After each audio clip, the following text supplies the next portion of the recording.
Construction equipment clears thousands of acres for dense subdivisions in the north, while the southern part of the same county struggles with stagnant, neglected infrastructure. This gap in service delivery is a 25-year operational blind spot. Within Sumter County, Florida, the rural South has become an administrative dead zone for localized infrastructure. The source of this stagnation is a structural variable called Sumter. It is an at-large voting system where all 5 commissioners are elected by the entire county population rather than by individual geographic districts. Mapping this system reveals a mathematical dilution of accountability. The dense northern block holds enough weight to decide every board seat. Resources easily flow to this northern hub, while feedback from the sparse southern nodes completely fails to reach leadership. Neglect in the rural South is the predictable mathematical output of this specific geographic voting structure. We can track the real-world performance failures resulting from this severed data pipeline. The ARPA-funded rural broadband rollout serves as a primary example. Despite federal funding, execution lagged, leaving thousands of rural addresses without the calmest gigabit fiber. Zoning decisions follow a similar pattern. Lacking a local feedback loop, the board approves heavy industrial facilities near rural homes, often with no traffic mitigation for residents. This administrative friction, the delayed utilities, piecemeal road paving, and unmanaged growth, is a systems failure. Repairing the network requires a specific structural component, the rotating town hall. Local governance operates as a systems engineering problem. Active constituent feedback is a mandatory data input required for a stable jurisdiction.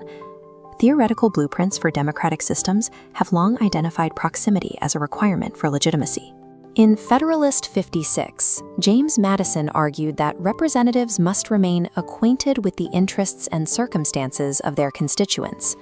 Massive at-large districts sever this connection by pooling diverse populations into a single, dilutive vote. Alexis de Tocqueville described these local assemblies as the schooling of liberty. Tocqueville recognized that town halls act as training centers. They teach citizens the actual mechanics of what a county can legally execute, which turns blind complaints into actionable feedback. Russell Kirk referred to these localized human-scale structures as little platoons, the neighborhood associations and civic groups necessary to maintain civic bonds. Fixed location government meetings, often held miles away from rural centers, actively ignore the reality of these localized platoons. These theorists were defining the exact system requirements needed for a functional and legitimate local government. There is a sharp contrast between that theoretical ideal and the rigid framework of modern Florida county administration. We can analyze commissioner performance through the 7 levers, a framework separating statutory mandates from proactive governance. Lever 7 is constituent access. This lever defines access as recorded town halls, dedicated office hours, and public follow-up. Using it is a policy choice, not a statutory law. To measure this, we use the International Association for Public Participation, or IAP2, spectrum. Compared to peer counties like Marion or Lake, Sumter's engagement level is stuck at the lowest baseline, inform.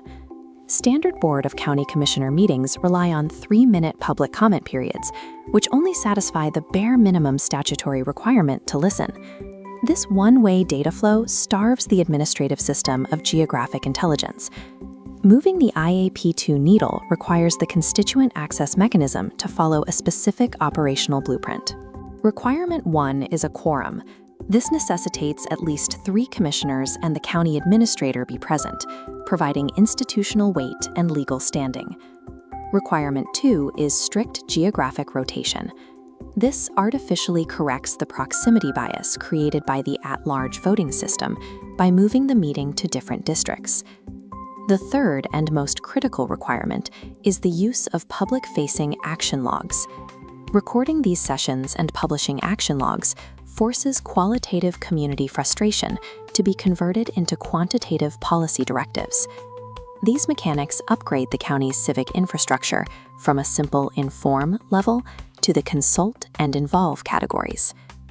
When we apply the Lever 7 pipeline to the ground-level issues in South Sumter, the administrative results change. Instead of handling dilapidated properties on a case-by-case basis, structured feedback creates a 2-track system. This prioritizes assistance for owner-occupants while escalating enforcement for absentee slumlords. This same feedback loop enables project bundling, where contiguous road infrastructure projects are grouped together to maximize efficiency and reduce paving costs. Constituent data also drives the shift from a small county shelter to a properly scaled regional animal services model. This includes building a sustainable bunding stack rather than expecting residents to figure it out alone. Forcing abstract rural grievances through an institutional action log converts them into concrete, fundable policy timelines. Returning to the system's architecture model, the network finally gains a functional access point. The severed southern nodes now lock into this rotating hub. Data packets for project bundling and action logs flow smoothly to the central board. This rotating hub bypasses the dilutive effects of the at-large voting system, creating a dedicated channel for localized feedback. This operational reality fulfills Madison's requirement for acquaintance and Tocqueville's demand for civic assemblies.